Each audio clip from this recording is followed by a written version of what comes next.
person, you can't let people come to your house and don't even have some damn cold water. I was like, I was struggling to get something together. I said, oh, I got this wine. Oh, I got this. I got that. Okay, we can pull it together. Yeah. So good to see you guys. I'm just honored that you all would ask me again to do part 2. Absolutely. And let's get it started. That, my friends, is Larry Watson back with us on the Ready, Set, Blow podcast. Welcome. Here we are. We're back in Larry Watson's beautiful home with a lovely pizza, some chips and hummus. Chase trying not to eat into the microphone. Here we are. I got a bottle of Prosecco back at it. Our returning champion, Professor Larry Watson. If anyone has not told you that, we've said that first here on the Ready, Set, Blow podcast. I appreciate that. That's very nice. How you doing, brother? I'm doing well. Since I last spoke to you all, some things have happened that I can't go into in full detail, but I had visited China about 15 times. I had a company with my company was called HEM, International Institute for Music, and HEM stood for Highly Emotional Music. And I want to talk about that today, and it was a term I used rather than R&B and pop and rock. What African Americans have done historically is highly emotional music, because we have not had a division or that dichotomy between rational and emotional. Has not been a problem. You can go to a black funeral, people are laughing and crying at the same time. Mm-hmm. The Negro spirituals are both entertaining and deeply moving and healing at the same time. So I thought, I'm not calling it jazz and blues and rock and pop anymore, because those forms have been so exploited that I thought we should go back to the basics. But I can't go into detail about it, but I've had to break up the company. Okay. And that's very sad, because it's my life's work. And I'm a very spiritual person. I don't use religion, institutional religion, but the breakup started in August when I returned from 6 weeks in China. Okay. I went to China in May. Every place. Okay. I've been to about 15, 20 cities: Chongqing, Beijing, Shanghai, Xi'an. They must actually like a giant in China. Well, they do. They do. And we did some great... Very tall black, like, oh my God, he must be Shaquille O'Neal. I know. We did some great work, but when I came back, I saw some things that I didn't particularly like. But the more significant thing to say is that a voice as plain as you all are sitting here came to me in November and said, don't go back right now. Smart. And we were scheduled to go in December.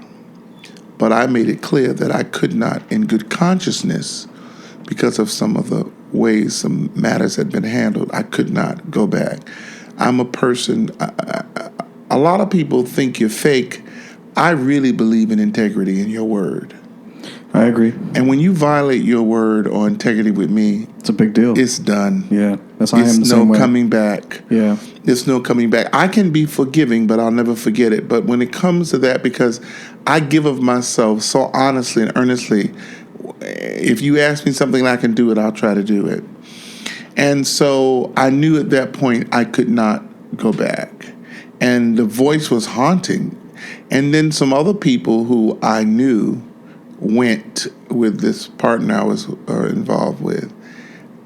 And what was a little sad about that, in one case, one of the people called me up and said, look, this is what I've been offered.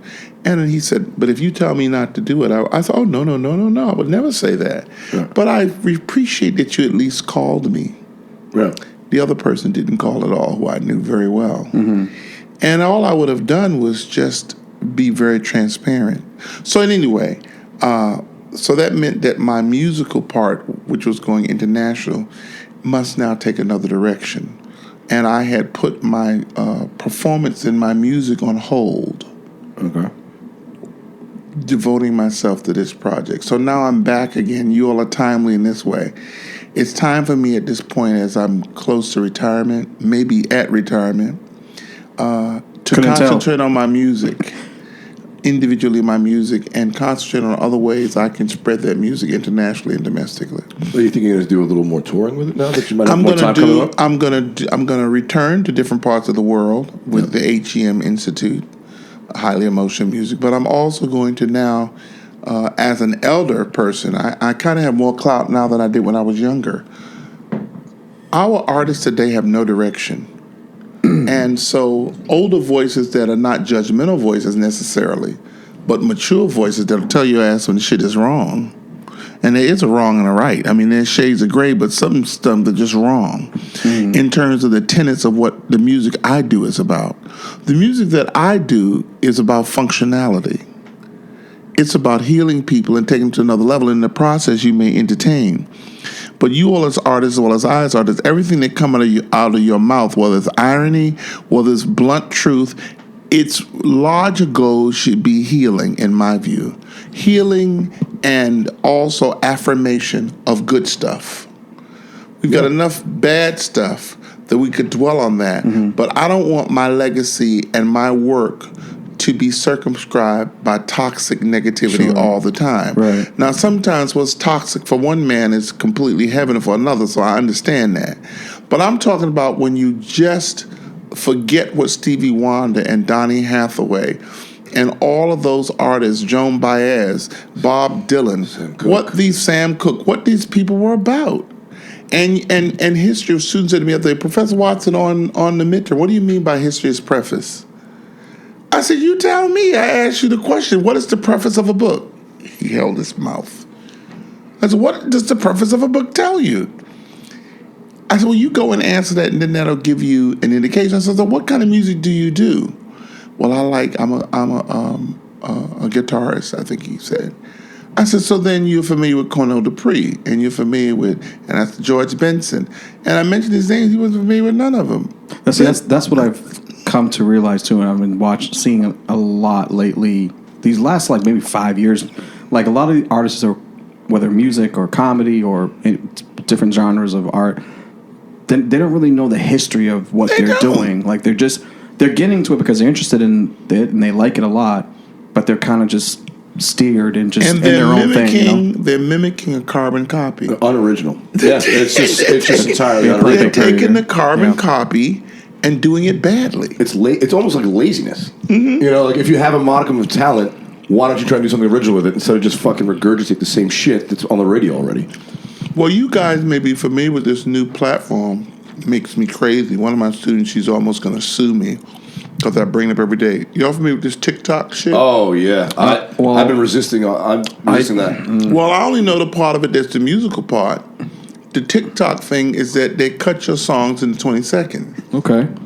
And so people want to be hits on TikTok because if you get a song on TikTok as a top 10, you're a million. You do very well. But you have completely ravaged people's attention span. Well, it's funny that in our own lifetime, we talked about how, on the podcast previously, we've talked about how, the speed at which technology and the way society has changed is speeding up. So my grandparents' lifetime started out with the newspaper, then the radio, then TV. So we started with TV, which was 30-minute increments, right? The sitcom. Now it's down to 20 seconds of attention. That's all you can garner from something is 20 seconds. That's what TikTok is. Wow. It's a sneeze. How the fuck how can you get any sort of information or anything new coming in that short span of time? Anything worthwhile, anyway. Especially each person retains information at different times. I mean, I take longer to retain information. I have to read stuff over and over. Randy is very more quicker. He's just how his brain works. But I have to kind of stay in a little bit longer. Mull it over. Mull it over. Well, so how do you? Well, I end up being the villain some way. They love me though because they know I do it sincerely. Students now, I find, is a generalization, but I think it holds up, cannot last a minute without fidgeting, going to the bathroom. And one of my colleagues, well, they're not going to the bathroom, Larry. I said, is this a medication issue? They said, no. They're going to the bathroom to text and to check their social media. I was just about to say texting. I don't know what it is, but I know one thing.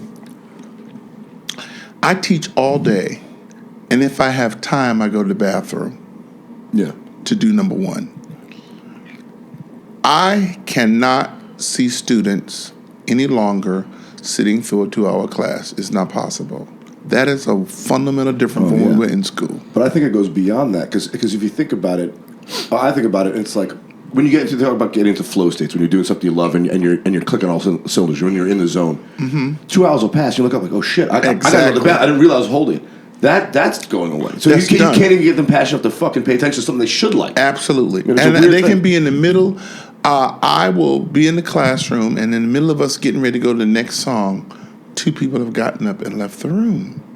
And so now with issues of physical disability and other things, you don't want to make a mistake when somebody really may have a medical problem and say something. But can 95% of people have a medical problem? Well, it's weird that you're not allowed to challenge them in that circumstance. Yeah, exactly. Now you're the villain for challenging them for not being Well, that's right. focused. And do you challenge them publicly? Do you do it? You know, if I got so many more decisions to make now, I've got to pull them aside. I got to stop the class. You know, I've got to, I don't say anything. Or you don't say anything at all. Or you don't say anything. Right.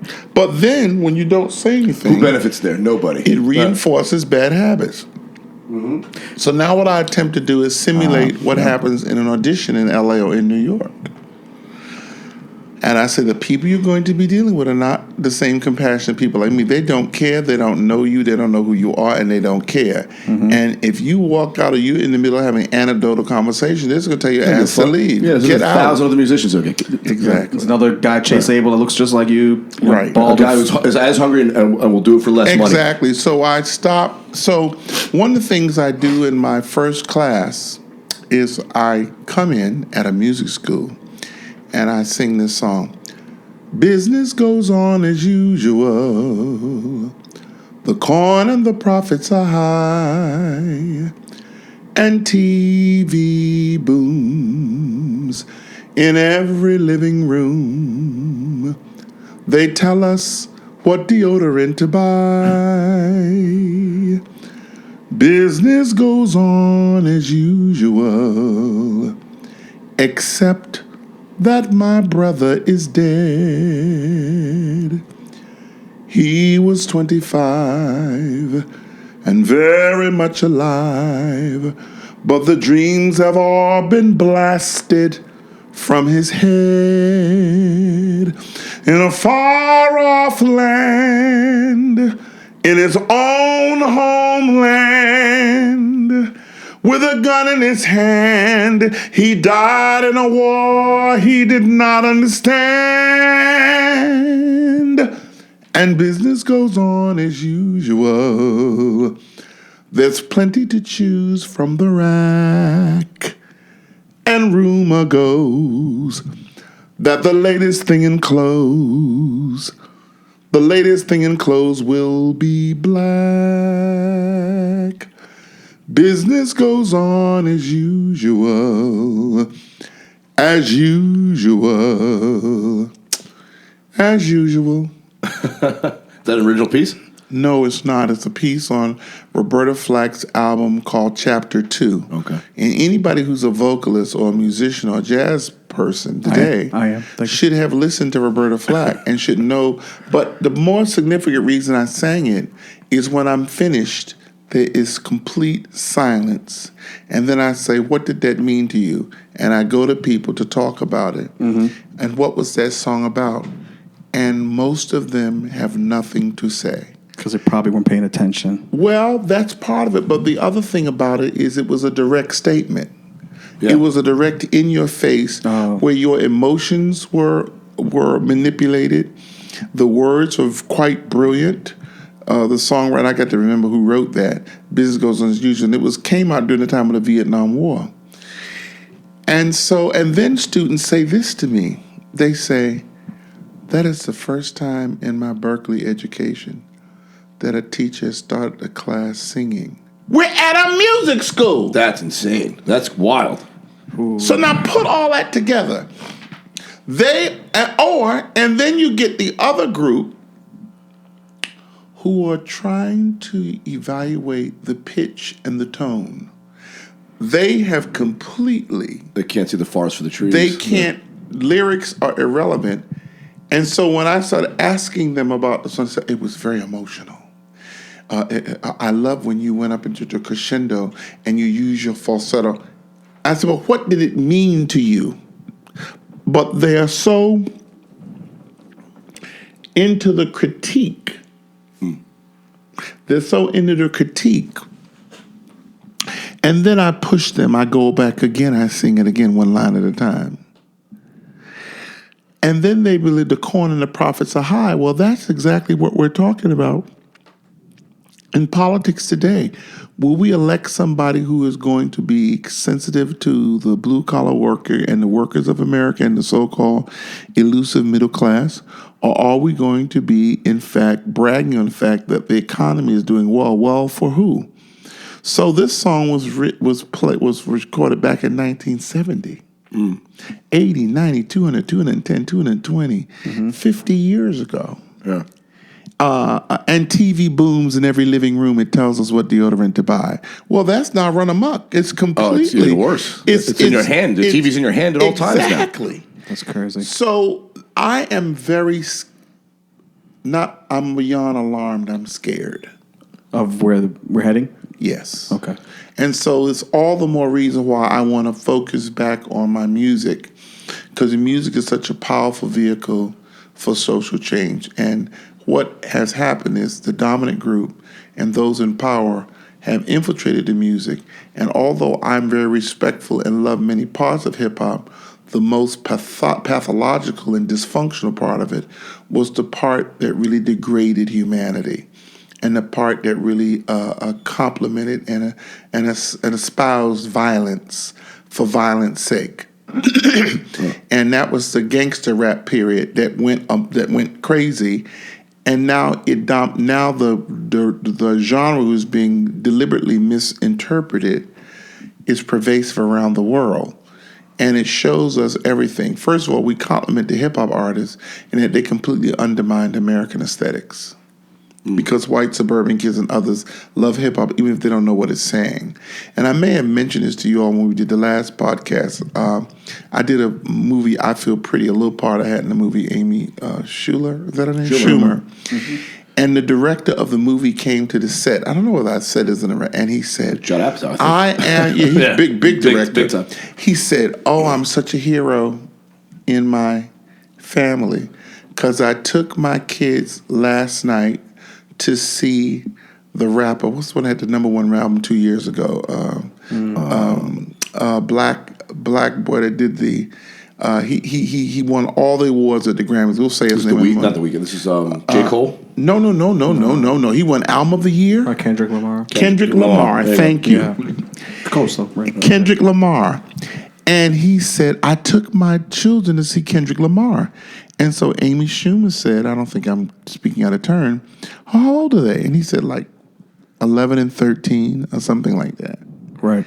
And I thought to myself, I know the context and the text of Kendrick Lamar's lyrics. It's all about oppression and black people and fucking and my dick this and blah, blah, blah, blah, blah. But in a context that is, I would say, functional and appropriate, I can understand. Mm-hmm. And you're taking 13-year-old white kids to see this. And then he said, those tickets are like $600 a piece. Black people in the inner city that is about, no. They are not. That's 3 pairs of Jordans. Yeah. That's very good.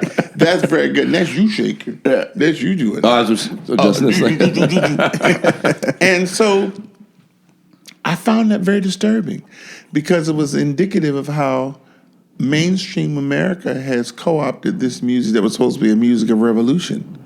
And now you got white suburban kids singing what they don't even know what they're singing about. But that's a story as old as time. I mean, rock and roll. Yeah. Jazz, I feel like everything that's cool culturally begins in a minority community. Yeah. Well, that's black, that's Hispanic, true. And that I feel like it's one of the things that infuriates like mainstream white America. It's like because nothing they can do is ever going to make them fucking cool. But you know they can only co-opt cool. They never invented cool. But you know when the thing I see is different is when Elvis Presley and Little Richard and all those are doing things that white mainstream America found uncool. We were under a law of racial segregation, laws that prohibited black folks and white folks from convening. So it was a very revolutionary act for those white kids to step over the line and to do that. Oh, I see. But we were supposed to have grown a lot since then. So then how do we justify, if we've grown that much, Kendrick Lamar having music that talks about the decay of the black community, and it's been turned strictly into entertainment, and now it becomes almost voyeuristic for rich white folks to go. Let's see how they live. It's like let's go. They're like slumming. Let's go slumming for an afternoon. Yeah. It's like, what? That's fucking It's a sick reverse, in a way. Yeah, It's like Randy said, it seems like it's always kind of been like that though, right? Yeah, it happens over and over and over. Yeah, but during the time of Little Richard, you weren't bringing Little Richard to your house. Oh yeah, no, yeah, you're right. And so with Kendrick Lamar, you weren't going out. White parents weren't going and saying, exactly, I'm gonna go buy some $200 tickets for this nigga performing downtown. That wasn't happening with their kids. Their kids were sneaking. Yeah, you to go, and they may have been calling me a nigga when they were sneaking to buy the tickets. Right. But now the progressives, the liberals, this society is supposed to be equal for all. That's what's happening. So I want to get back into it with my music because, 10, 15 years ago, I wrote music that is just coming into fruition. I wrote a song called Reparations, and maybe you all will play it when this podcast comes through. Yeah, absolutely. Send it to me. I'll play it. But Reparations is a song, that 20 years ago talked about the lyrics said, don't think I've forgotten what you've done for me. Bombings, castrations, lynchings, and killings are part of my reality. Sure. This just can't go on. I won't be your slave, butler, Negro, quick trade driver, or your maid. I want my land without your urban plan. A promise was made. Now it's time to be paid. Reparations. Right. So you believe in the idea of reparations? Absolutely. Okay. I think people that try to trivialize it. I just put a chip in my mouth. That's all right. I think people have tried to trivialize it. But when we look at the fact that Wall Street is built on the unmarked graves of black people. Fact. Okay. There was originally a wall on Wall Street, and it was built by black people because it was beyond that was the savages when the city was first established in the 1600s. Oh, okay, I didn't know that. And then they would bury them on the other side of the wall because the good graves were on the right side. They were just dumped on the other, and eventually moved back. So now they just have skyscrapers. You don't know how much it means. Bodies. How much it means to me to hear you say that. That is the history, and there's so much of it. And when you said earlier about all of those movements and things have come out of the black experience, we have been the moral conscience of America. The GI Bill and all those things. Also, I wanted to go back to doing music and uplifting. So I've said to students, after the other days, since this part of the podcast was talking about music, I introduced them to Paul Robeson. No one in the class knew who Paul Robeson was. At a music school. At a music school. At a music school. So I said, well, Paul Robeson attended Rutgers because they wouldn't let him go to Princeton because he was black. His father was an ex-slave. He graduated having 6 or 7 letters in sports. Mm-hmm. Football, soccer, basketball, the whole thing. Mm-hmm. Ping pong, all that shit. He went on to law school, where he then ended up speaking 7 languages. 12 languages, 5 or 6 of them African dialects. He then went to become the world's leading basso classical singer, doing Othello and all those other pieces, and the works by Shakespeare. And when the McCarthy Committee attacked him, as they did many white comedians and actors, they went in the Washington Gallery and removed his portrait. And then they went in the libraries and took his autobiography, Here I Stand, out of the library. So I played his testimony where he was testifying before the House McCarthy's Committee on the House Un-American Activities. And it's a very fervent. I hope that you dig that up and play a bit of it for your audience. The House Un-American Activities when Paul Robeson spoke. And he was vigilant and articulate and incredible and loud and aggressive and affirmative. And I turned to students and I said, can you give me an example in your lifetime of someone you've heard speak with that level of conviction and courage? And one of the only black students in the class raised his hand and said, we don't have to speak like that anymore, Professor Watson. That's because everything has changed and we don't need that anymore. Now, I almost had a meltdown and died. This happened to be a student who also had served valiantly in the armed forces, was a veteran. So then...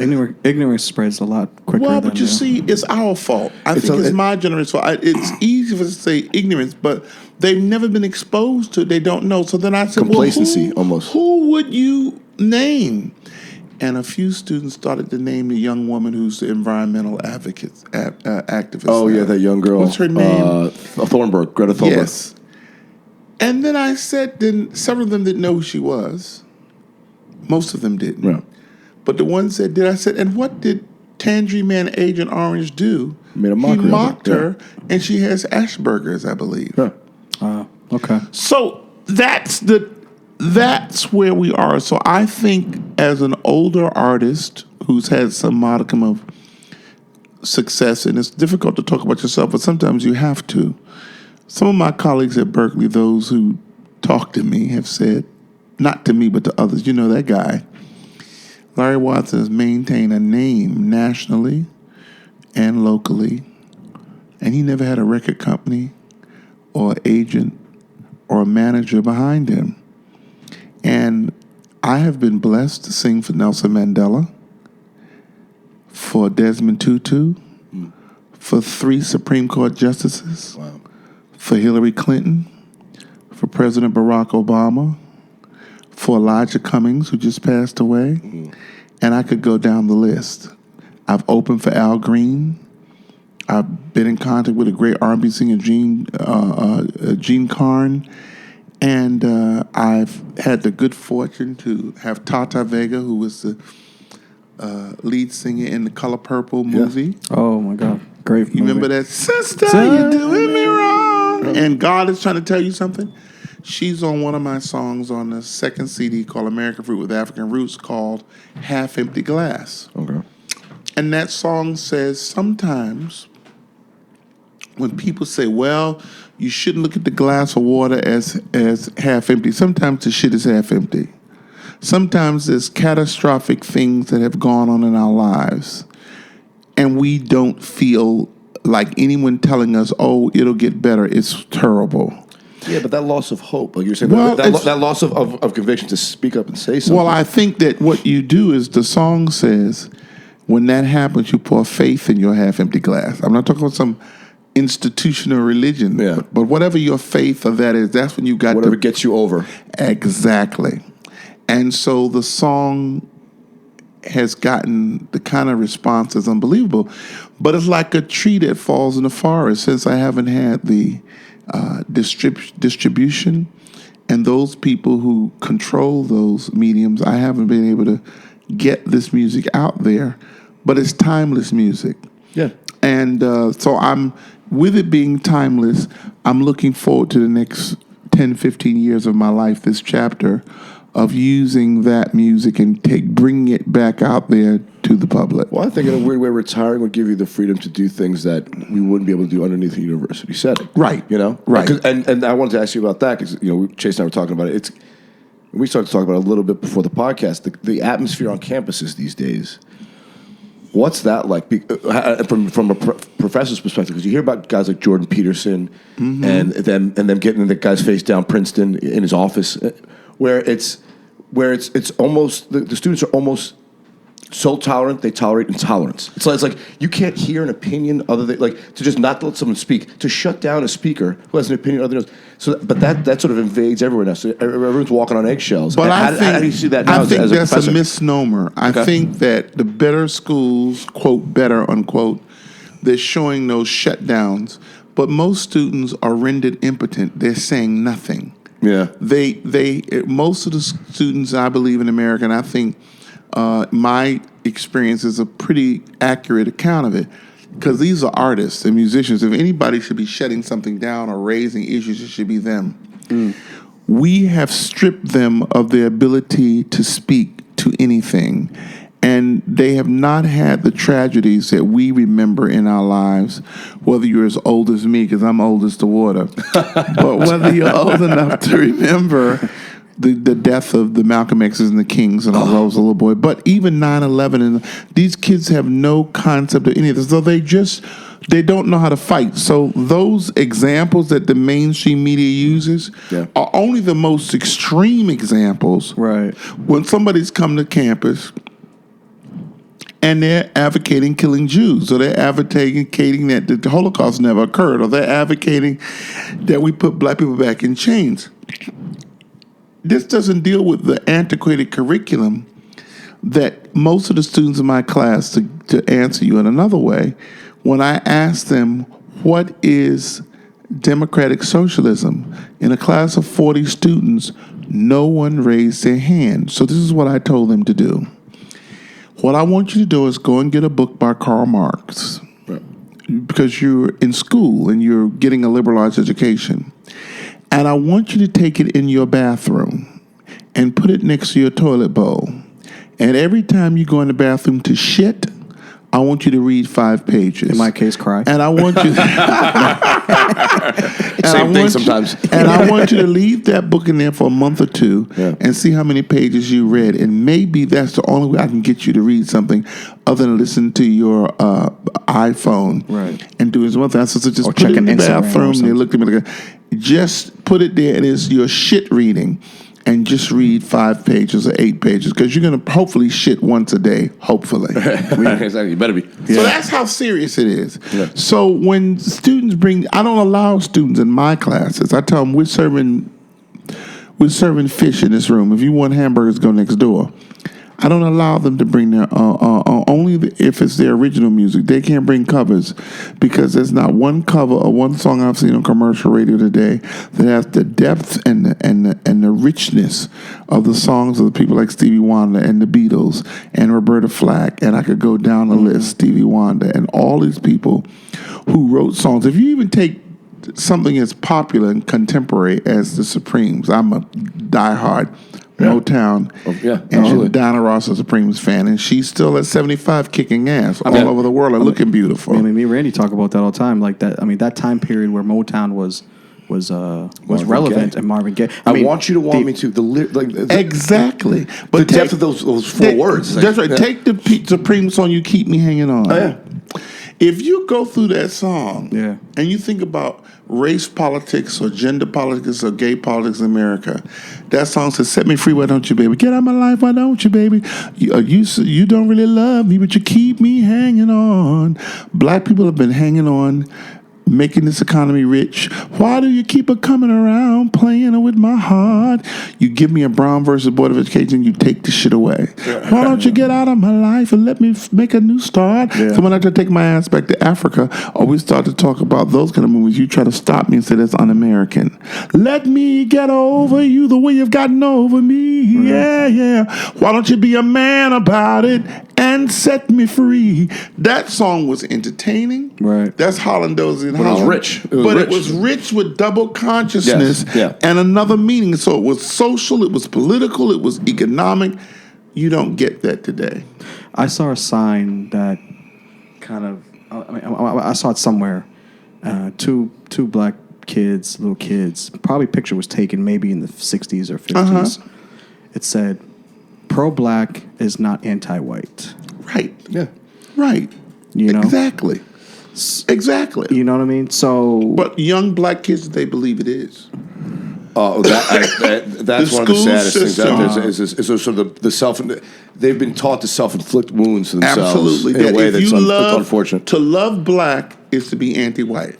That is the sentiment. That's why it's the whole issue with these damn schools trying to suspend black kids for having locks. Well, more importantly, what I've also seen is actually people, or white people specifically, or whatever.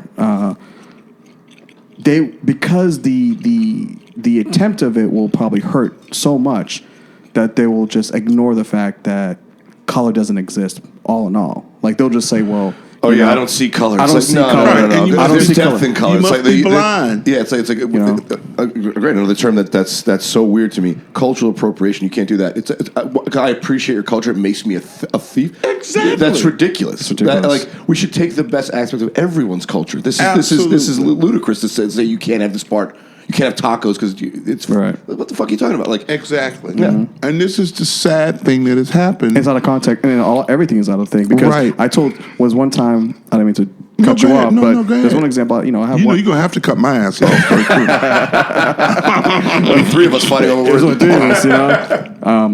I have one joke, I always say, this is a joke I've just been kind of whatever, the word racist actually, the word is being used very too loosely now. It's being thrown out every time someone feels uncomfortable. And I would say, can you even tell me the definition of what racist means? I have a joke where I say, I'm at a Dunkin' Donuts and a white guy comes, and he just cuts me in line. and he just orders his coffee. And my black friend's like, hey, man, that guy just cut you. He's racist. I'm like, no, he's not racist. He's just an asshole. Right. You know, right. Exactly. You gotta define and exactly. Every transgression is somehow linked to your background. When it's like, no, some people are just fucked up. Jane Elliott, who's a white woman who did the experiment with her white elementary kids' schools after Dr. King was killed. You should watch. It's on my Facebook. Okay. Jane Elliott says that racism is mental illness, and it should be designated as such. When you have that much hate for somebody because of skin color, when skin color makes up less than 0.00% of our DNA. But she said when white people say to her, she's a white woman, when they say to her, I don't see color. She said, obviously you don't, because you wouldn't have dyed your hair like that. And you wouldn't have those green pants on with them red shorts. Or green pants with a red top. So she says it is the most dangerous. I think we need to look at that. We want the people in different shapes. We want big people and small people and white and black and brown and all things in between. And the reason that people do this so frequently, and that's what I get into with my students, they don't understand that racism as a system of oppression. They think it's a colorful language. So if I use the N-word, then that makes me a racist. No. What you need to understand is that the system of racism as defined by Startley Carmichael and H. Rep. Brown, as well as defined by the Kerner Commission that came out in this country after Dr. King was killed and was really then released later on by a white sociologist in the book called Two Nations Separate, Unequal, and Hostile. The Kerner Commission only says separate and unequal. He added separate, unequal, and hostile. It has 4 components. And this is one of the things I want to do in my work on podcasts and future stuff. You've got to understand that racism is a system of power. White people have more power in every area than black and brown people. There's no area you can mention where black people have more power. Even though we may be running down the basketball court, we don't own the goddamn teams, and we're not the quarterbacks usually. And when we are, as the Boston Globe pointed out, Derek Jackson did a survey. When the quarterbacks are black and they're running up and down the court, the news commentators say, "Oh my God, did you see those hips and LeBron?"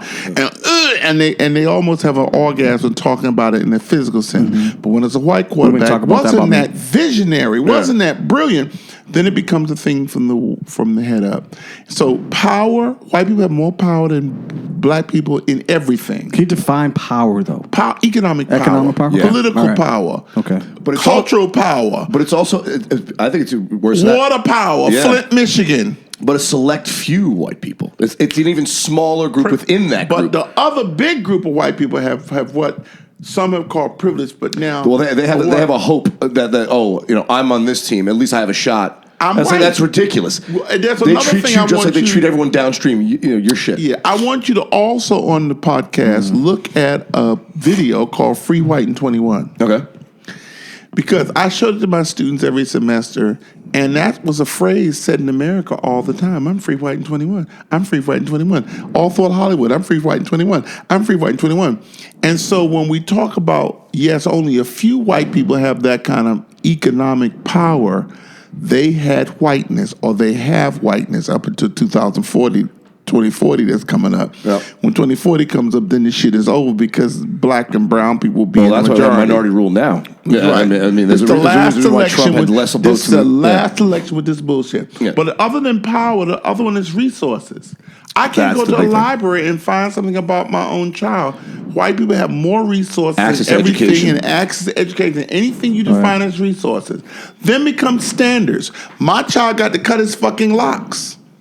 Because white folks have decided to say that even poor white folks that don't have no money, that is hair we call nappy-headed bitches. He's dead now. Yeah, Don Imus. Don Imus. I mean, listen, nappy-headed bitches. I experienced it, the other night. I was like, oh shit, man. I was like, oh man, there's like secret societies out there, you know? Oh, yeah. Like, you know, like I was, you know. Well, George Carlin talked about it on one of his specials, a great comedian, if I'm not familiar or not. But, but he talked about, he's Absolutely. like, George Carlin, one of the geniuses of the truly elite ruling class is how they keep everyone else pitted against each other. So the poor whites don't like poor blacks. Like, you guys have more common than you do.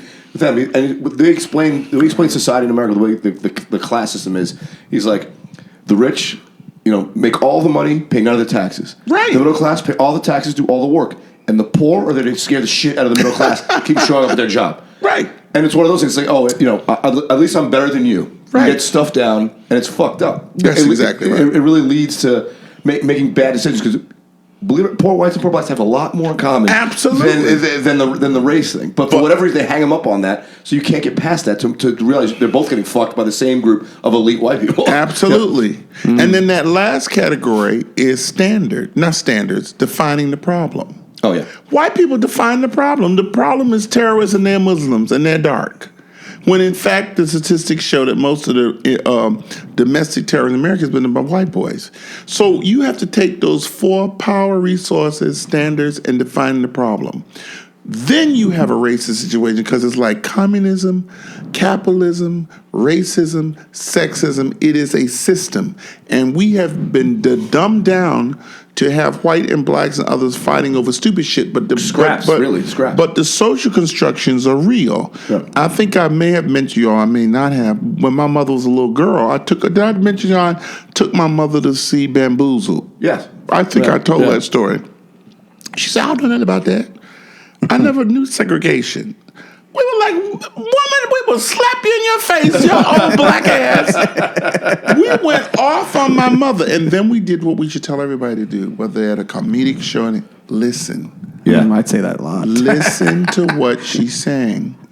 She then said, we were so poor, we never went downtown. So we never drank from black or white fountains, because we didn't have no money to go downtown. So they didn't even know what they were missing. They didn't. And next door to them was a white man, Mr. John. And Mr. John would play Santa Claus for them. And he was white, young guy. And so she said, so we didn't have this problem with black and white. I said, well, Mama, your father's a minister, right? She said, yes. What did they call him? Well, everybody in town called him Reverend Blair. I said, what did Mr. John call him? He called him Thomas, because his first name was Thomas Blair. What did your elderly father call John? Mr. John. And she stopped. Her eyes welled up with water, mine welling up with water now as I tell the story. And it was only at that point in her 60s did she realize that difference. How beaten in it was. Right. How right. She didn't even realize that she was giving a respect to a man who didn't necessarily deserve more than any other. That's right. Yeah. That's right. So this is why I come back to what soothes my soul and what I think has me so imbalanced now is I stopped performing and doing my music. I was only doing corporate things and international things. And now with me having dissolved the company that I was working with, or my part in the company, I need to get back to the music. Mm-hmm. Another song on my second CD. I've got 3 CDs out. The first is called The Journey. And on The Journey, I wrote a song for the Children's Educational Defense Fund, which is Marion Wright Edelman, who's the one who took Robert Kennedy to Appalachia to show him who poor white people and black people. And I wrote a song for that organization called Blessed Are the Children of the World. And I had visions of Nelson Mandela or Jesse Jackson reciting as a partner that every child deserves to live a life that's free. And it's this whole thing. And then I'm singing the chorus behind. But unfortunately, the song never got recorded for the Children's Defense Fund, but it's timeless because our children are still all over the world are being completely destroyed, their minds, their physicality. So on that album was a song called Blessed Are the Children. And then there was another song there called Better Days. which ended up being Barack Obama's theme, but I recorded 10 years before that came. She got a royalty on that. Yeah, I know. But 10 years before I recorded that song, Better Days. Right. And then on the second CD, which we call American Fruit, African Roots, there's a song called Secrets that I wrote. And I was performing one night at Scullers, a nightclub here. And a woman stood up, I don't think I told this story before, and she just had her hand up like this the whole performance as I'm singing this song, Secrets. So I hope y'all will insert that if you can. And when we came off stage and went to the side where the musicians would sit, she came back. She's about 70. And she said to me, that is the first time I've ever acknowledged that I was molested by my father. For the first 15 years of my life through that song. And at the end of the song says, I'll never pretend I don't have to defend no secrets anymore. So I say to you all, sitting here as an artist, when you've had those kind of experiences with the music you've written, that's a powerful moment that I will always remember. And there's no kind of award that could take the place of that level of power. Yeah. I mean, you're forever going to have a moment in her life, you know? Absolutely. You know, and it's a moment in my heart and in my life that I say, wow, Larry, you had something to do with that. I have had some moments like that where you, for whatever reason, you touch someone in some way. You know what I mean? Where they just are so happy that they met you and you've given them some sort of answers. You had a moment with them. Yeah, whatever it could be. Yeah. You know, talking, singing, comedy, whatever. Yeah. You know? And it's interesting because I kind of feel sorry for the people sometimes that some people don't experience that particular thing in their life. And I want everyone to at least have that or reach that point because I tell you, like, it changes, like, your way of life. Absolutely. You know, for me, you know what I mean? I feel like it increases your empathy for other people. Yes. You know? Because you didn't know you meant that. You didn't know you could mean that much to somebody. That's right. You feel like everything you do is not as significant as it could be. Right. And you weren't doing it for that. On purpose. Yeah, you it just were happened. doing it because you got the gift. That's why I say comedians, actors, actresses, singers, we have an incredible platform and gift if we use it correctly. And what I see is correctly. That what you touch in people goes directly to the heart because it goes to the right side of their brain that is all about creativity, and there is no guarding that. It's an involuntary response. Exactly. The reaction to music that you enjoy, laughter, crying, involuntary responses. All of the medical professions right now talking about laughter and how this is healing people and how important it is for people to pray or to laugh or to sing before they have surgery. I mean, it's a big deal. You all know about those studies that have shown how the immune system goes up when people laugh and cancer cells minimize. So I have tried through my music to deal with the entertainment aspect of it, but to deal with the functional aspect of it. And I'm very committed to making certain that people respect African descent musical expression for that. That's what the blues is all about. Who are some artists, Larry, that you'd recommend people listen to that might be new, that we don't know about, that you're excited about, or that might be older, but like, they're under the radar? It can I make think an impact like everyone should go on YouTube and look up the greatest jazz pianist the world has ever known that got no credit because she was a black woman. And she was the mentor, she was the protege of Art Tatum, which many know that name, was one of the greatest jazz pianists of all time. Her name is Dorothy Donegan. And Dorothy Donegan, if you go on YouTube and look at Dorothy Donegan at the White House, and I hope you all find it. Yeah, absolutely.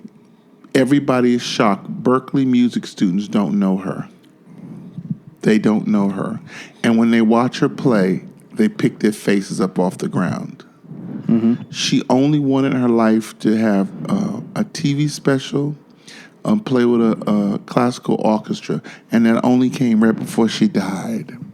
And she took me under her wings. Dorothy Dunn, that's her big portrait there in my living room. Oh, nice. She took me under her wing, and I did the Playboy Jazz Festival with her in Hollywood, at the Hollywood. How long ago was this? This was 96. Okay. I wish I could find it. Clinton years. The heyday. Yeah, 96.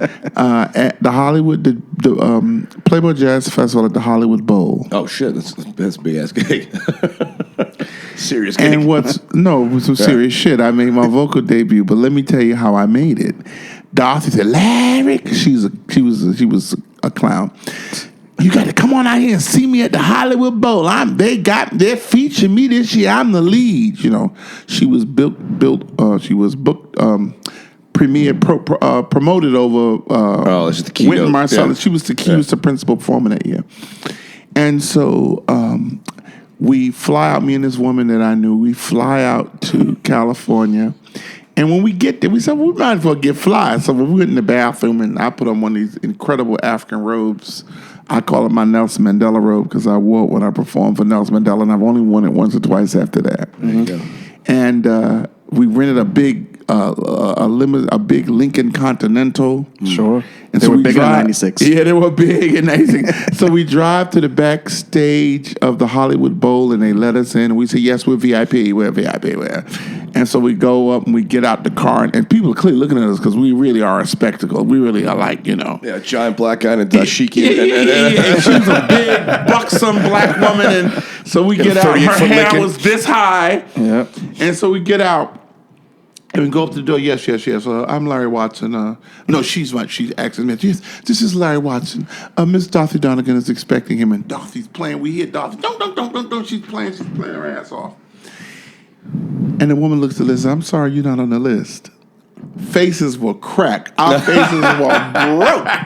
So Dorothy's playing. And your Sunday best, like, oh shit, now what? And we're standing there, and I'm getting ready to cuss her. I'm getting ready to say all kind of horrible things that could get me fired. I'm getting ready to call her all kind of words. And all of a sudden, Bill Cosby comes up with a cigar. And he's rolling his cigar. He says, "Is Larry Watson here?" He's just as close to me as me and you sitting. I said, "Yes." He said, "Dorothy wants you on stage right now. Let's go." She sent him out to go get you? Well, he was, that's what I'm saying. He was the master of ceremony. Oh, really? Oh, no. Okay. Oh, no. Cosby ran the Playboy Jazz Festival every year for like 25 years. So this is an interesting point for us to talk about. Do we just erase all of that because all of the... No, Cosby was the shit. He was the master of ceremony for the Playboy Jazz Festival for like 30 years. It's one of the things separating the man from the art. You know, it's like, that's the right. Cosby Show is still a great show. It's unfortunate that he turned out to be the monster he turned out to be. Exactly. But that doesn't mean that show wasn't we got to look a big at that. thing in life. Right. Mm-hmm. So I went out and Doc said, "Ladies and gentlemen, I'm so happy that I have Larry Watson going to make his vocal debut." Now, this is the Playboy Jazz, so this is a vocal debut. Yeah. I ain't know shit about it. She did it just like that. So she said, "What we gonna do, baby? What we gonna do, baby?" You didn't have time to get nervous. I was nervous. What we gonna do, baby? What we gonna do, baby? I said, "Can we do God Bless the Child?" And Eve's like, "Yeah, okay, we do that." So she starts playing, and that voice was saying, "Oh, I'm scared, I'm nervous." Then that other voice said, "Hell to the no, fool. Yeah. You're at the Playboy Jazz Festival of Hollywood. You better sing your ass off." And that's when I clicked into it. Yeah. But what happened after that, I always tell these stories when people give me the opportunity to. When it was over, there was standing ovation people. They were standing for her and standing for me. You know what she did? She took me by my hand, and she walked out into the mob of tens of thousands of people, and she took me to shake the hands of the newspaper people and the people she recognized, and walked me up and down the aisle. It's a class act. Showing. Yeah. Knowing that it's his first debut, it's like, hey, soak it up and make the most of it. So then that Sunday we went to church to First AME. Have you been to Fame? I've not been, but I've heard. I want to go. Yeah, I don't know what it's a fucking concert every Sunday. It's hard to get. I sang there. Oh, it's a big black church. A big black church. I sang there 3 times. Huge. I sang 3 times because of Dorothy Donegan. Wow. Because when I went that Sunday, the media, like Gladys Knight's in the choir. That's right. That's and Barbara Streisand. And so when I went, she sent a note up. We said, "Ladies and gentlemen, we're so happy that Dorothy Donegan is here with Mr. Larry Watson." And they called me up to sing That choir was so pissed because who the hell is Larry Watson? But I got full coverage in that church. You don't get to get up and sing at Fame. No. I sang at Fame 3 times when I was there with Dorothy Donegan. So you ask about artists. I would start with Dorothy Donegan. Yep. I would say also that I'm really old school because I don't see anybody that really excites me. People need to go and listen to the great Nancy Wilson. Okay. She put out like 70 albums in her time. On my latest, maybe 85, it's more like 80, 85. On my latest CD called Prescriptions, I cover one of her songs and tribute to her. She died last year. I cover her song Guess Who I Saw Today, which was a big hit for her, and you should play that. It's a very interesting story, and it's even more interesting for a male to sing it because it's all about somebody cheating. You're so late getting home from the office. Did you miss your train, or did you get caught in the rain? Well, don't bother to explain. It's a, may I fix you a quick martini? It's very playful. It's like a musical, more or less. Yes. And so she made a huge hit out of that. You should play that one. And so I would say Nancy Wilson, Dorothy Donegan. I would say that the 6 greatest male singers of contemporary music, and I love the George Michaels, and I love many of the artists that are coming around now, but you got to know the work of Jeffrey Osborne. You've got to know the work of Al Jarreau. Oh, yeah. You got to know the work of Stevie Wonder. Mm-hmm. You got to know the work of Peabo Bryson. Great Underrated. You got to know the work of, I'm going to leave somebody, I'm going to forget somebody, Peabo Bryson, Luther Vandross, there you go. Jeffrey Osborne, and George Benson. Yeah.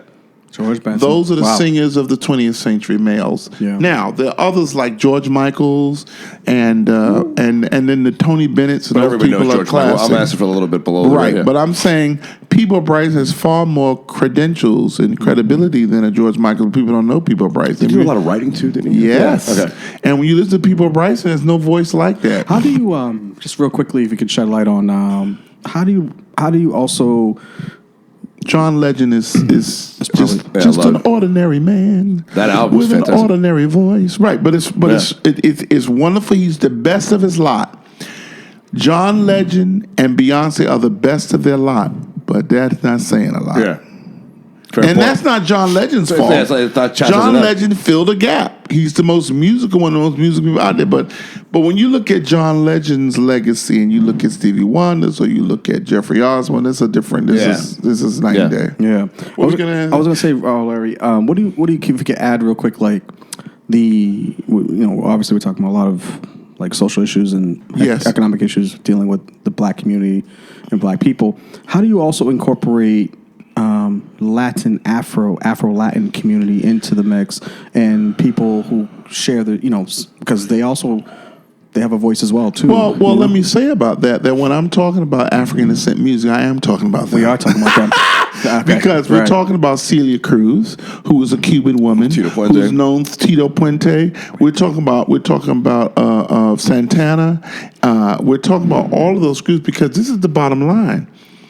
More slaves were taken to Peru and Mexico than America. Oh, by a wide margin. And people don't get that. They don't see it in that way. Brazil was all slaves. Right. And so when we look at the Puerto Ricans, hello, my Puerto Rican brothers and sisters, cut the bullshit. Puerto Ricans are part Spaniard, part Native, and part African. Yeah.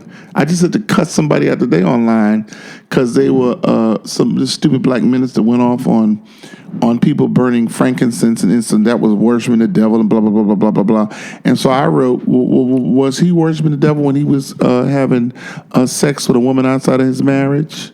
I just go there. I can't stand that kind of shit. I just go there. Hypocrisy, you don't do I it. can't stand it. Yeah. And so, but the point is that voodoo is a part of the Yoruba tribe religion, and it very much mirrors Catholicism and many other things. But when we do it, they call it voodoo and the devil's music. And I told people, get your ass up out of slavery and everything you learned as a slave, and really begin to study what it means to be African. And so, what it means to be African is to understand that Colombia, South America, and to understand Puerto Rico and Mexico and Guatemala. These are all places who were nurtured in those areas, but their nature is African. Oh, yeah. So when I'm talking about Latin music and Afro-Latin music, if you go to Cuba, the reason we hate Cuba so bad is because Cuba and Haiti retain their Africanism more than anybody else did. Oh, yeah. Well, Godfrey has a bit. We were talking about Godfrey, a friend of all of ours before the show. He has a great bit where he jokes about online about he'll hear Dominican people say, "Oh no, I'm not black. I'm not black. I'm Dominican." He's like, "Son, you're black. Like that, cut the shit. Like, ask a white person, you're as black as the next not guy. Even bricks, not even bricks or mountains separate Haiti from Dominican Republic. Right. It's fucking grass. And the point is that the Dominicans, hello, my Dominican brothers and sisters listening, let me just crack your face. They came up with a word rather than acknowledging their Africanness. They call themselves Indios. They made that shit up. Well, it's crazy because they made it up. Well, Indios is African. Your big ass nose and them big thick lips come from your African roots. If David Ortiz is walking down the street, he's a black man to everybody. Ain't nobody gonna say, but his lips bigger than what's the golf player's name? I said that before. Tiger Woods. His lips bigger than Tiger Woods, and Tiger Woods called himself a Blasian or whatever that. What do you call Cat Blasian or something? Please. I'm so, and again, it's. The amount of also racism within the own people, like terrible. You call it the level of racism amongst themselves. The level of racism amongst themselves. Dominicans, Puerto Ricans, like you guys are the same shit. It's called internalized racism. Well, Randy's Dominican, half Dominican. People turn. Well, and so you didn't get offended by what I said. No, it's real. No, of course not. My father had a fucking giant afro. He got pictures to prove it. Oh yeah. No, my father's. It's not. Well, Randy was the one who told me, he grew up in New York, so he's a very diverse area in Queens. But we do have to understand our elders and what they were under. Oh yeah, they had their own pressures that we didn't have. Were colonized, and nobody wanted to be black. Not even black people wanted to be black. Black. That's interesting. Not even black people wanted to be black. It was all about who was lighter than this one and cream to lighten yourself up and. Straighten your hair and fucking burning all of that shit. Malcolm X shows in the book. Burning your fucking scalp out. So nobody wanted to be black. Oprah Winfrey even says when she was going, she wanted to be a white girl. And so it makes sense that she wanted to mimic Barbara Walters and not Ida B. Wells. Oh, I did. When I was in second grade, I was the only black kid in the school, one of the black kids in school, and I hated my name. Yeah. Because I wanted to be an Adam, because everyone, all my white friends were Adam or Keith or something. Yeah. It sounds crazy to say that to people because people won't understand it, but it's like. Well, I'm gonna say this, which is just outrageous. I'm gonna say this. I've said it to therapists. But when I was young, I remember I had a fictitious play, white male and white female in my head, and I would pretend to be them. Wow. Yeah. I would pretend to be, and I gave her a name. That's interesting because I'm usually with white females. So was I weird because I wanted to. He done said that 3 or 4 damn times. I hope some every listener knows he loves white women more than most. I'm not partial to not even white people. But, Jason does have a whole premise he talks about. It's like I love white people. It's like white people don't get enough credit because most black comics go on stage and trash white folks. It's like nah, man, white people in my life have done well by me because it's not all white people. It's not one of those things. But I want to say something about that on a serious note. Yeah. We know that it comes down to attraction is attraction. Oh, whatever yeah, is attraction. Sure, yeah, of course. I'm just being. At the same time, we have to understand that Africans were made to find black unattractive, and many black men found black women unattractive because black women were put up to be the breadwinners and the assertive ones because you couldn't be assertive as a black man. So your wife had to go downtown and fight the white man. Right. You couldn't because you didn't want to be the angry black man down there. And so many black women, because of that, had to be very aggressive, very assertive, and sometimes with the kind of way we depict beauty and weakness and the beauty aesthetic of a female, she didn't meet that grade because she was too aggressive and in your face. It's interesting. And so many young black men growing up with Barbie and Clairol women and all as the aesthetic, what did you have as a young black boy to look at as a black woman nationally that would be sexy and attractive? Fucking Aunt Jemima. It was Aunt Jemima. Yeah, or something that was portrayed. Yeah, black women have till this day get shitted on. Right. To this day. It's interesting in the black community how especially now and on liberal campus talk about the patriarchy.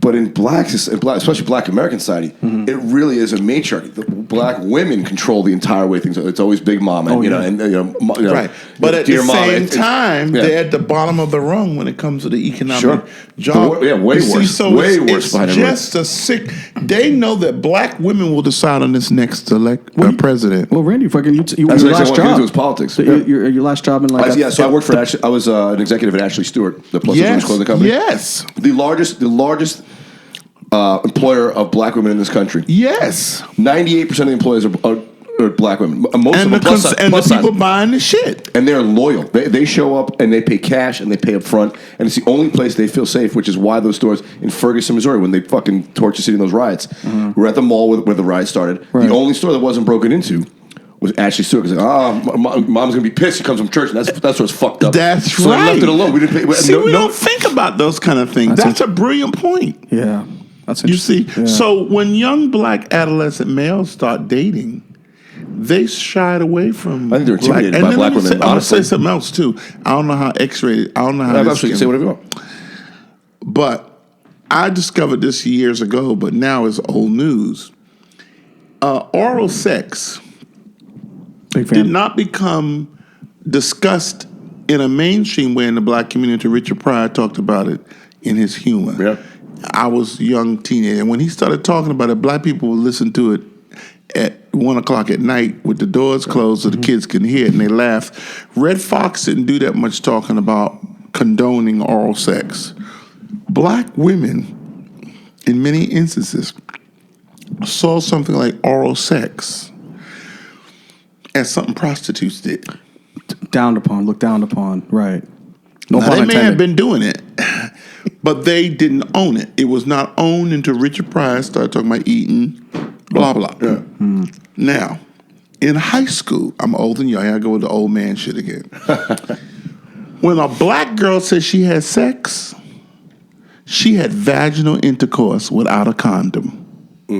When a white girl said she had sex, she may have given somebody fellatio or that may have happened, or there may have been anal intercourse. Which is very popular in religious communities because you might still be a virgin, but exactly as if that doesn't count. So but it does count. But President Clinton reinforced it. He said, "I did not have sex with that woman." Yeah, and he was right by the white standard because oral sex was not seen as sex. Yeah. When a Black girl said she had sex, because she wasn't... It was unequivocal. Putting nobody's Johnson in her... That wasn't happening. It was sex. Yeah. And it was not until that came out of the closet and people began to break that down and talk about it. And so that had a lot to do with suburban white girls dying with full-blown AIDS because they was having anal sex and not vaginal sex, and their hymen was still in place. And Black girls... teenage pregnancy was off the charts because they was having vaginal sex. There wasn't this interim from the back, and there wasn't this oral sex. That was not seen as something they did. So decent girls didn't know that. These things are not even remotely even thought about. That's right. When these discussions even talked about. So when you were a Black boy in school and you were getting ready to date, and one girl of one race was quite familiar with oral sex, and the Black girl was saying, "Ooh, that's nasty." What did they do? Okay. Yeah. Substituted. Yeah. And then when people started talking about, I'm being very graphic here, God help me. It's all right. It's perfect. When people started talking about eating toes and licking feet, Black girls like, "Nigga, I will beat your ass. You better put your shoes back on." Right. You see what I'm saying? I know what you're saying. So when you take that, we don't have to go into great specificity. When you elaborate on that, it was a matter of, during slavery, you had to have sex with your mother or your sister. So sex, it was a breeding Black program. People, disgusting. Right. Yeah. So Black people's view of sexuality has been very warped. And there's great work to still be done because sex was not something that you did ever for enjoyment almost. You did it to breed. Yeah. How do you turn off the breed and turn on the other thing? You see, now that was not, people still in the book by Blassingame, the slave community, he still says, despite that, don't think that black people didn't have lives and love lives, they did. But it's important for black men and black women, people to understand where those tensions came from and where many men couldn't find a black woman attractive because the reminder was there in their ancestral memory that to lay down with a black woman was like laying down with your mama or laying down with your sister. Yeah, there was a cloud hanging over it. And we're still working on that. There's a lot to it. And I'll take it a step further and say that a lot of same-sex encounters with African men had to do with breaking a buck, where they would, pornography was a white slave owner and his buddies, either if a slave was rebellious, anally raping him in front of the other white men. Oh, to humiliate him, yeah. Right. Or on a Sunday afternoon, when the women went in the house, the men would have two males, or a male and a female black, to perform sexual acts, and that's how they would entertain. A live pornography show, yeah. Yeah. So, we've got a whole deconstruction process as everybody, not just black men. But everybody's got to look at all of that and how it impacted on people. Yeah. It's some heavy shit. Well, the thing is, when people say, especially in our community, it's like the strong black male, needs to be around. Right. So that's Can they define, though? Right. Can they define it? Can they define it? Right? And does it mean it's the same for everyone? Right. Exactly. And that's why the homophobia is so rampant in the black community. I don't know if you've heard this. Not only because of the church, but because of this issue of to relinquish your penis to another man when the only power you had was in your penis, whether it was with a white woman or it was with a black woman. Oh, is that what? Yeah. Oh, come on. It's emasculating, so that's the only power it's you like had. the only power it's the last, you had it's the last was penny you got, and they're taking it. Once you go black, you can't go back. All that bullshit. Oh, you're so super endowed. All that stuff. Nigga in the cane patch was when the plantation owner would come back, and if there was a fire that had been burning, it was a sign that maybe some runaway slave stopped through. Yep. And had a bit with his wife. So all of this stuff was a part of that whole thing. It's pretty rough. And we don't get those narratives. They're out there in the historical books. You got to dig for them. We don't get that. So you get a whole lot of this. So young black boys have got, when I was, remember black parents who were educated, they told their son when they were in predominantly white communities, you not taking a white girl to the prom. We're going to fly your cousin in or fly one of our friends' daughter in from Atlanta, and that's who you taking, or you ain't going. There's movies like depict that particular. Like we're gonna fly your cousin. So I want to say this before we go on. So on my latest project, I have a song called "I Sleep Alone at Night," and it's going to be a house big dance hit song, and it talks about what we're just. And so it says. Grandmama told me a long time ago, boy, if you don't watch it, you'll be somebody's hoe. God gave you two heads to use. Don't let the shovel get the best of you. That's what Grandmama said. Now get out of my bed. So it really is an affirmative song that black men can say no to sex. They don't have to feel it. If he says no and this woman is making advances, then that must mean that he must be gay. Well, maybe he wouldn't be a character to say no. He would, right. He's just not interested. Right. For whatever reason, he can say no. He can, and that happens a lot. Well, especially with young men. Yeah, what are you, a little bitch? Yeah, what? I don't like you. How about that? Or if a group of guys are together and the guy's like, "Hey, yeah, she came on to me, but I didn't want to have sex with her." They're like, "What are you, a punk?" Like, that's exactly, that's very rampant in the black community. I don't think it's as rampant in the white community of putting white boys down, or it's not as rampant in the white community when white fraternity boys decide to get drunk and then come home and do each other. They the next morning get up and laugh about it. And particularly, I remember that Cornell, but laugh about it. Oh yeah, we were drunk, but they just participated in a full. It's an excuse to have a homosexual experience that you're curious about. Exactly. It's weird that even in 2020, when everyone's so accepting, these are still things that people muddle about. It's exactly. It's weird. And black boys don't muddle about this shit at all. Now that we've had 40 years of hip hop, we're getting what they call a homo thugs. So now you're getting that's the Old Town Road. What's the Lil Nas X? Yeah, that's right. The whole thing is blowing up. It is. And it's all about the music, and it's all inherent in the music stuff. I think also too is what's very important too is like each person should hold in the control space that when a racist thing happens or whatever, something sexist, racist, homophobic. Dr. King said you got to speak out on all of it. You got to speak out at the time it happens. That's right. I will never ever allow anyone, my friends, my mom, or anyone that will say something. That's right. I'm going to say nah. That's exactly right. What do you mean by that? Like because if you allow that to happen, you're continuing the poison. That's what happens. You know? And it happens. I hear it all the fucking time. That's you know what I mean? Someone says like, but I know what's a joke and I know what's not a joke. But you got to challenge it. But you have to challenge it. Young white girl I work with who's my teaching assistant, I love her dearly, but we're going through it because she's growing. She's growing because she's in my close space. So I got to be straight up with her. Yeah. So the other day, one of her white male friends picked her up at the airport and they were talking and shooting the breeze, and she's a disc jockey, not disc jockey, a DJ. And so she thinks she just thinks she's got it down. I'm saying, okay, I'm going to show you a few things to go back and look at. And she's like, yeah, well, we don't do that like that. Now we do this. I was okay. Music's music. Come on. So anyway, when the boy got through, when they were getting, he brought her back from the airport, and he said, yeah, well, it was good. We had a good time there. Boy, we were just like, we was regular old everyday niggas. And she lost her mind. She went off on him, and he was like, she said, no, don't you ever say that shit in front of me again.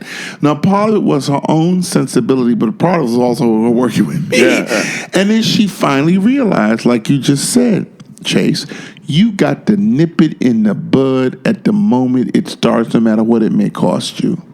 And there's a way to nip it in the bud without calling somebody the B word. Yeah, sure. Whatever they've done. So you see, there's a way that you can do it without going there. So you need to teach me how to do that.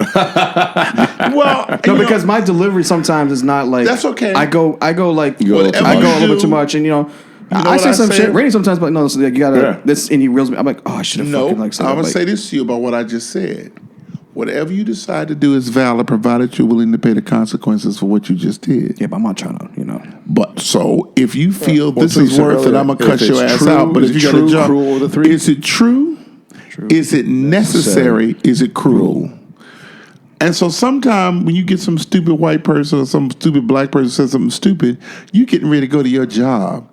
If you cuss them out, they might pull a knife out and stab you, or you may be late getting to your job and get fired.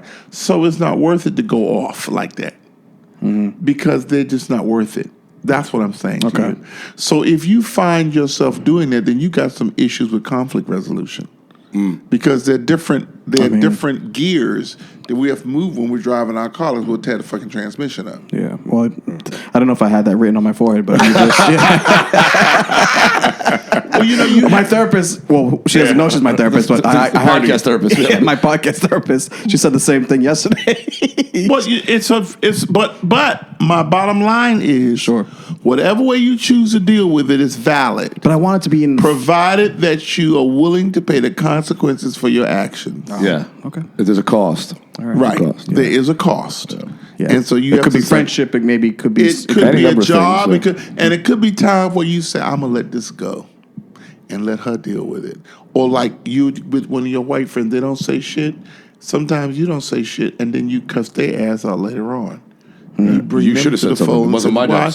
Why didn't you defend me at that time and do something? You didn't do shit. Yeah. And don't give me no fucking crocodile tears. Yeah. Okay. Yeah. All right, I'll work on that one.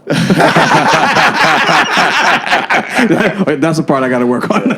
Now, the last topic I want to discuss because we don't. Like I was telling Jason, you before the podcast, we early on in the podcast spoke a little bit more about politics than we do now. But now we haven't talked about it in months. But I wanted to get your views, given that we're narrowing the field down in the Democratic Party. What's your view on politics and what's going on in the party, particularly because getting the black vote has been a big thing in this runoff on the Democratic side? I think there's a lot to talk about, but I'll start here. I'll start by saying to everyone, chill out and get out of your feelings, number one. But be a student of history. What we're experiencing now is the exact same thing that was experienced during Reconstruction. Lincoln had freed the slaves. They freed themselves, but that's another story. That's another podcast. And Johnson came in and implemented and put in place all of these programs during Emancipation Proclamation, doing what we call Reconstruction. And white folks came in and said, hell no. And they destroyed all of them like they're trying to do with Barack Obama. His 8 years is trying to be disappeared. They can't stand that a black man was in their office, even though he wasn't. He was a centrist. Yeah. He totally was. He wasn't. He might not even have been that. Well, he always stayed in the middle. No, I don't even know. He wasn't a true dyed-in-the-blue liberal. He was so moderate. It was absolutely. He was a president of Law Review. You don't be president of Law Review and be a black militant. So people need to get over it. But black people were so hungry. They were so depleted that having that symbolism there, and I was one of them. I cried that when I saw the inauguration because I was not an advocate for Barack Obama's presidency. Does the symbolism? But you couldn't believe a black man was in that office ever. In that particular instance, do you think that the symbolism was just as important as the effectiveness? No, I think that what my teacher, who taught me, John Henry Clark, says.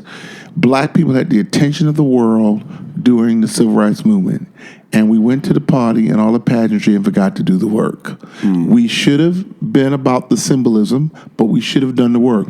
We should have lit some fire behind his ass and said, what is your black agenda? I wrote this online up there, and a woman said, I'm offended by that. Why would you ask that question? I said, did Barack Obama, during his 8 years of office, ever mention generational black wealth and how to increase it? Did he ever mention it? No. He never spoke about race while in office at all. That's right, until he was forced to. And so the idea is that right now I'm facing a situation at my job. I'm said too much. When the white man was in charge, and I needed something and I went and asked for it, I got it immediately. When the black folks are in charge, they got to go through all these extra steps before you get it. Now, that's just real. So what I'm going to say about what's happening today is that there are things we need to talk about that don't just have to do with partisanship. We need to deal with the issue of how Barack Obama tore the scab off of issues around race. It's raw and still in our face. Issues of race, issues of gender. Yeah, people thought it was over, and it's not. And it's not. They referred to Michelle as a monkey and him as a monkey. McConnell and them said, we don't give a fuck. What you do for America, we will fight you every step of the way. You will not be successful. Basically treasonous. If exactly. Really now, if we look at what's happening, everybody's into their feelings. White folks have capitulated and said, we cannot win this election. The Democrats said, we cannot win this election without the black vote. Mm-hmm. What distracted black people a few weeks ago? I was disgusted with us. We got into this big bullshit with Gayle King and Snoop Dogg. We letting ignorant ass, illiterate ass rappers go to play that role in our lives. He shouldn't even been on the podium. And I said, if they're going to get this distracted and let the other side say they can get this distracted by some bullshit like this, then, in fact, we will not win. Yeah. But in fact, the statistics say white folks cannot win this election without black and Latino votes. If black and Latinos, and add some of the conscious white women and gays, get into this, we can elect whoever we want to. But we will not elect Bernie Mac, I call him, because he will be elected as much as dead-ass Bernie Mac, who's in the ground, going to be elected. Because America is still a viciously anti-Semitic country. White people in the hinterland, when they hear the term socialism, they think communism, they think USSR, they think Hitler, they go crazy. They think Cuba. And they don't look at the fact that everybody in Cuba is literate and can read. They don't look at the fact that Cuba has health care for everybody. They don't look at the fact that we have socialist programs here, like Social Security. Absolutely. It already exists here. This is not a new thing. Right. All the veterans bill that we talked about earlier. They don't look at none of that. So people are being naive and into their feelings. They're not looking at the fact that the most qualified people for the presidency were all women. And they eliminated all of them. that the women were making the most rational, whatever your party was, the women were making, and the women are younger. You got these old-ass 80-year-old men. Yeah. And so what I'm saying, I said today to somebody, I said to my students every semester in class, how many of you are Jewish? They raise their hand. I said, how many of you have heard your parents or grandparents tell you how white people used to come? You notice I distinguished the two. And said, can I see the horns in your head? Yeah. Because you are the devil and you killed Jesus. You think that's gone away? You think that America is ready to elect an old Jewish man? Now listen, Bloomberg did what he did because Bloomberg had more money than God. Yeah. So Bloomberg, and he still didn't get no place. He's $560 million of his own money he spent. Right. And dropped out of the race. Right, because white middle America ain't going to have no Jewish person as the president. Now, then you look at the other issue, black, white, Asian, whatever. Black women hold the key to who gets elected next. Do you think that they cared about that people when they looked at a woman? Now, clearly, the women that ran should have gotten more votes than they got. They got none because white women destroyed Hillary Clinton. Hillary Clinton may have not been everybody's favorite, but she was no worse than these men. And she wouldn't have been in the White House saying, hey, when I really get hot for them, I just grab their balls. She wouldn't have been saying that. She would have never said no shit like that. So I think that the issue White women didn't vote for Hillary Clinton. They voted for in favor of Trump, which is crazy because he is a known philanderer. So I think the things, rather than as you say on the show, you don't want to talk about the politics. I like talking about you because you know what you're talking about. We're in a very serious state of affairs because even if we elect Bernie Mac or we elect Biden, we will have taken our eyes off all the Senate races, the House races, and you'll have the same situation that Obama had. He had the House and the Senate, and he was trying to sing Kumbaya and We Are Family and shit. And then the white boys were saying, no, motherfucker, we're not family. We're going to fuck you. Yeah. And they did when they got the House back and the Senate. Then he couldn't pass shit. So this is a very serious time, and this election is going to change America for the next 100 years. It's a very serious matter, and it's something that people in your podcast and everybody needs to be talking about, that people chill out, get the chip off their shoulder. I read something today where somebody, Biden's wife said, it's time we get over the Anita Hill thing and move on. And some black people said, yeah, I can't vote for him. You need to get over because you didn't even know how to spell Anita Hill's name. You didn't give a shit about anyone. Anita Hill, that thing happened with Clarence Thomas. Yeah, in the 90s. My best friend's father had just died. I was at a wake for his father. The black women at the wake were going off on Anita Hill. Black bitch. Why she had to go and say that? Men hit on us all the time. She should have kept her damn mouth shut. So let's don't act crime bill with Biden and with that man from New York, Bloomberg. Yeah. Black people in favor of the crime bill. Many of them, not all of them, they were happy because you were getting killed walking down the street to go to the grocery store to get some milk. Yeah, they want change. Crack. They wanted an immediate bandage, and it was the wrong bandage. Yeah. But also, I feel like they take the eyes off the prize and said, all right, even if you hate that one thing Biden did or Bloomberg did, would you rather leave in an autocrat who's in office? Is that a better option? I'm not leaving. Yeah, he's exactly. That's frightening. Is he the better option? Like, you got to do anybody but him. Anybody but him. Nobody but him. So if we read history, I'd rather nobody. That guy's a fucking lunatic. If we read history or we listen to the music, Curtis Mayfield said, if there's hell below, we all gonna go. Yeah. Niggas, crackers. Well, that's what Trump is. Well, ideally, that's what Trump. The idea is, in my opinion, he's like, if I'm going, y'all coming with me. Absolutely, and we are so into our feelings that we're not saying, wait a minute, don't be dissuaded by that bullshit.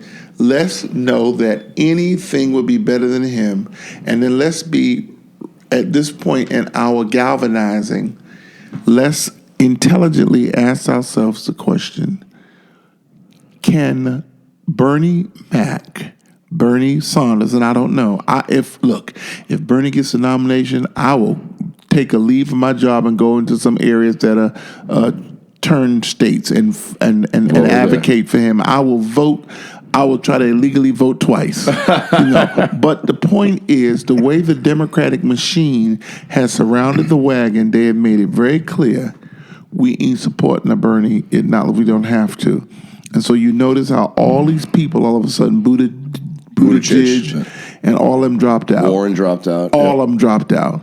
So now it's Biden and Bernie. That's what it is, Biden and Bernie. And Elizabeth was supposed to stay in to eat more away at Bernie, but she hasn't said yet who she endorses. But she doesn't like Bernie. She has a beef with Bernie personally. Well, and what is that beef? Well, Bernie's... They were on the same committee, though. The financial committee. They work together, but she has a personal problem. Devotees, Bernie's fans, Bernie's... hate her guts. But they also have been as ruthless in some instances as Trump's people. Yes. They've been very confrontational. They call them Bernie bros. Yes, they call them Bernie bros. Bernie bros. They have been really violent and they're documented and nasty. Really? Yeah. Okay. Very true. So you see, this is where... Non-white, non-college educated white men. Those are the Bernie bros. Yeah.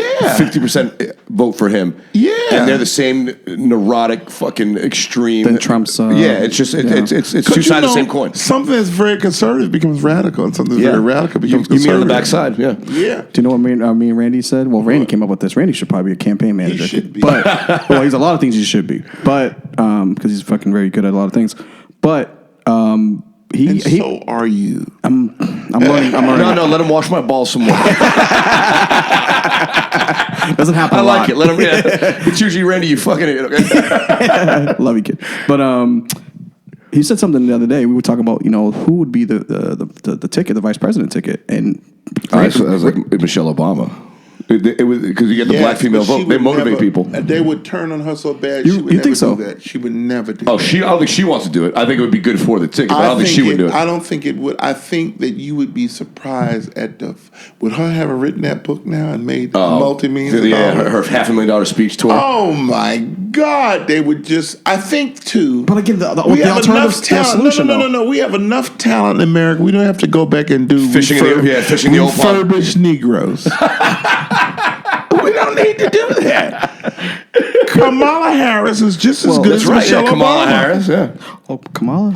And so was the sister in Texas that's lost Stacey the government. Adams down in Atlanta. Yeah, come on. She would be a great Secretary of State, my She would be a whole lot of things. There's a lot. Remember, they look at who's been our vice president. She's single too because she kind of hot. I like me some Kamala. Yeah. So you look at Kamala Harris has been Attorney General.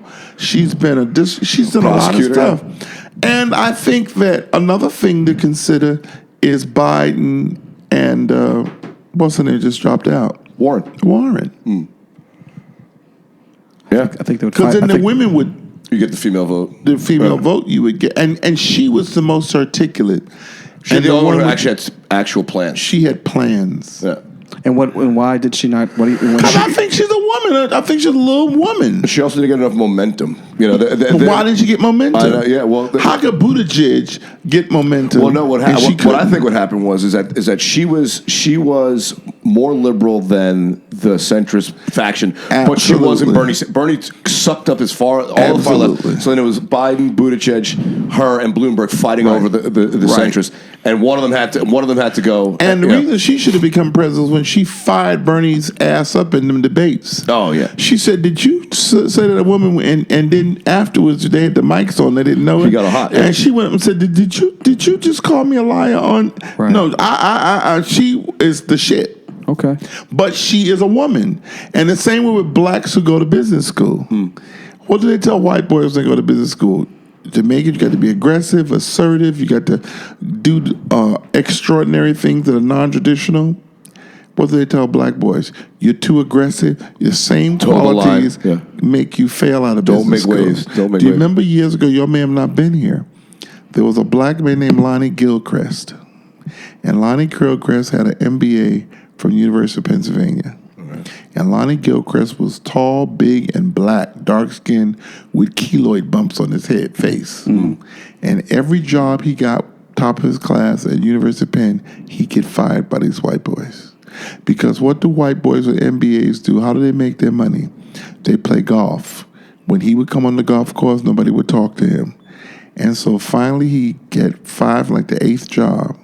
And he came here to Boston to work for one of these Fortune 500 companies.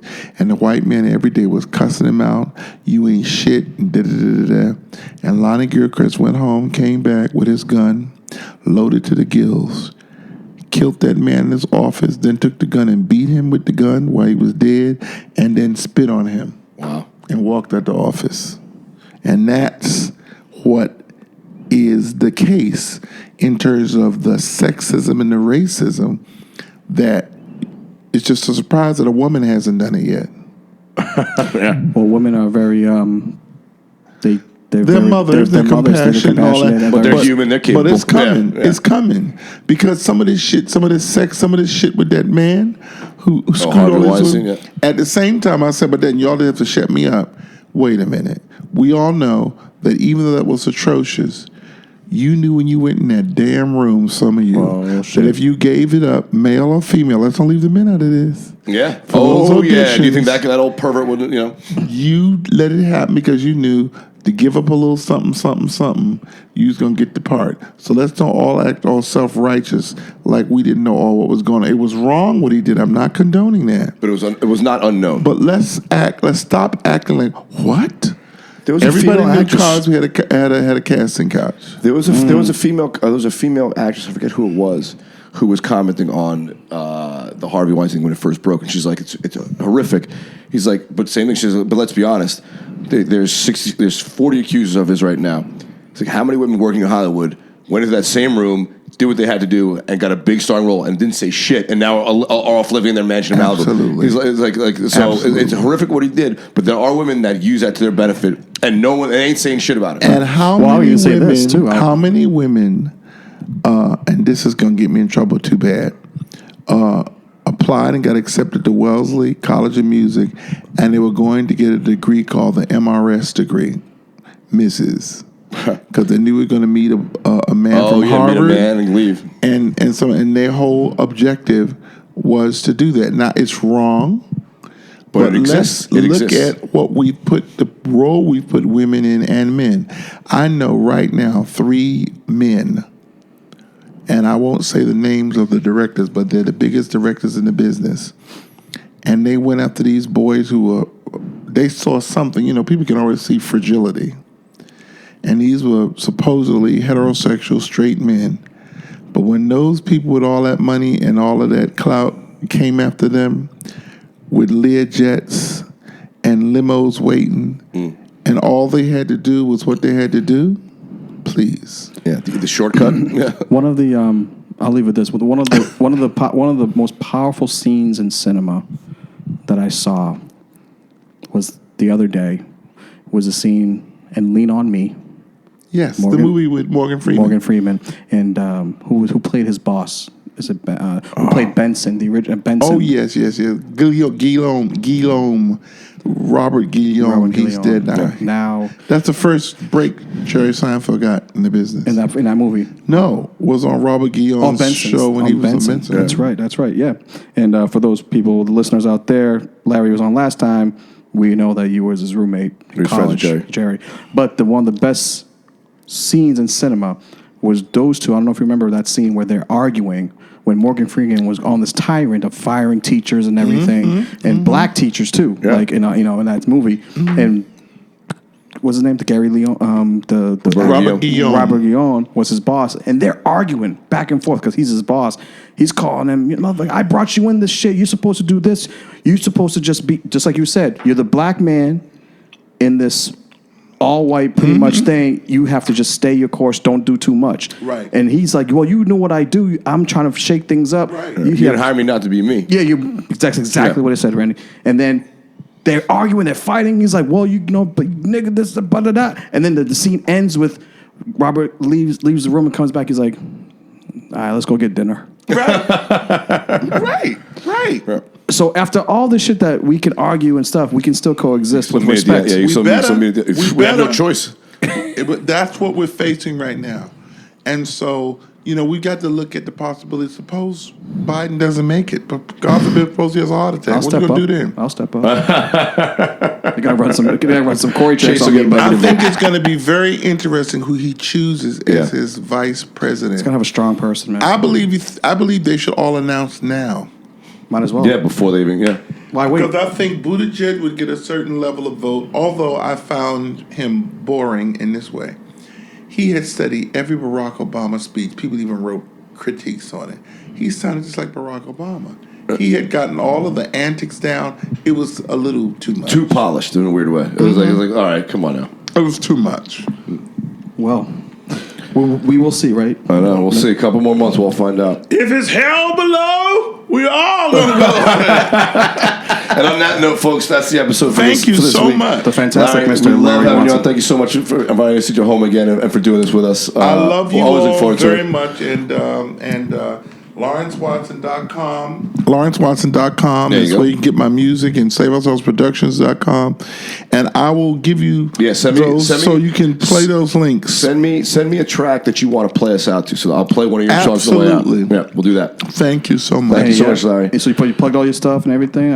I love you all for that. Really, this has been very therapeutic for me. And you have a podcast coming up soon, so they should That's be right. listening We for will that, announce that when it comes out, once it's ready to go. I want to get it right. So they're going to go upstairs now, ladies and gentlemen, and see my little Check out the podcast setup. All right.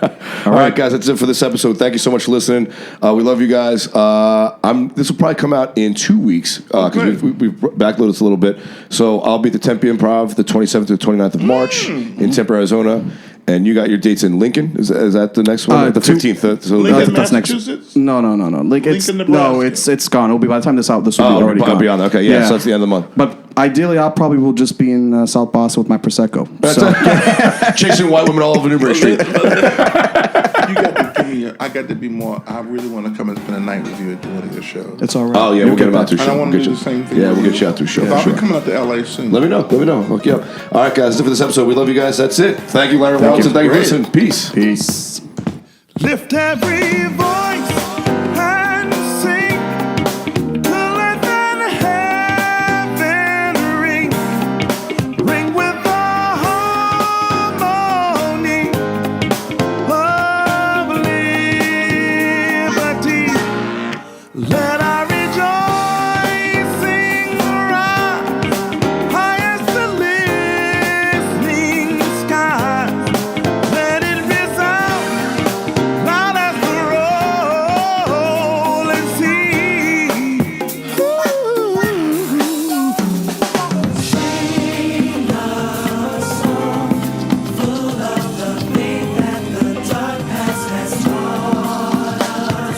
Sing a song full of the hope that the present has brought us. Facing the rising sun of our new day begun.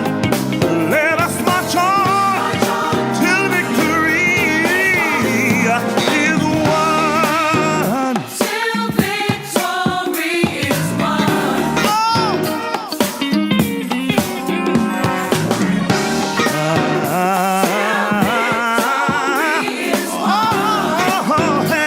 Hey, stony the road we trod into the chastening rod.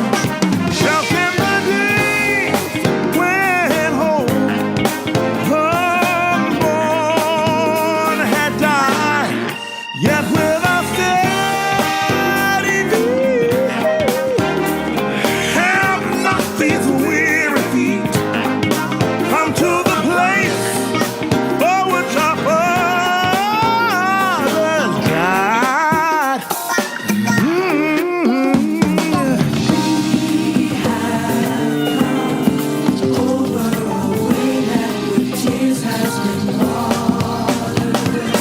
We have come treading the path through the blood of the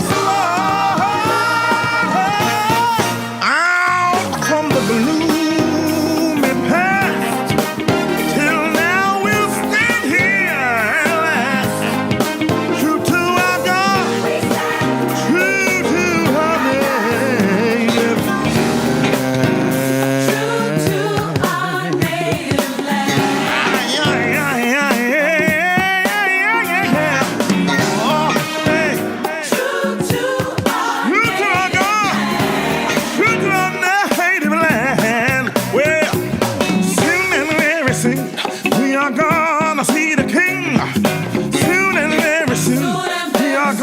wanna see it again. I wish I knew how it would feel to be free. I wish I could break all the chains holding me. Let us march on to victory. Let us march on till victory. Let us march on till victory.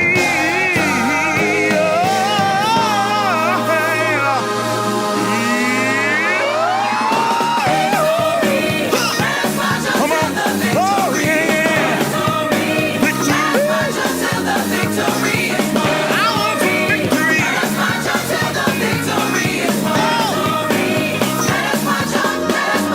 Come on now.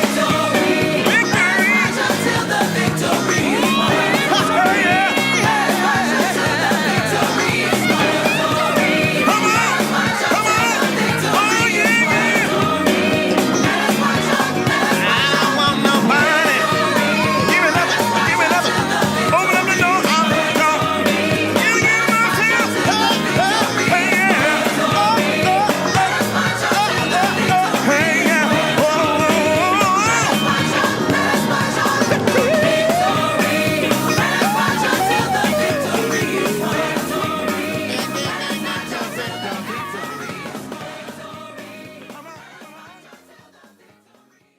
Raise a Bro podcast, you fucking bitch.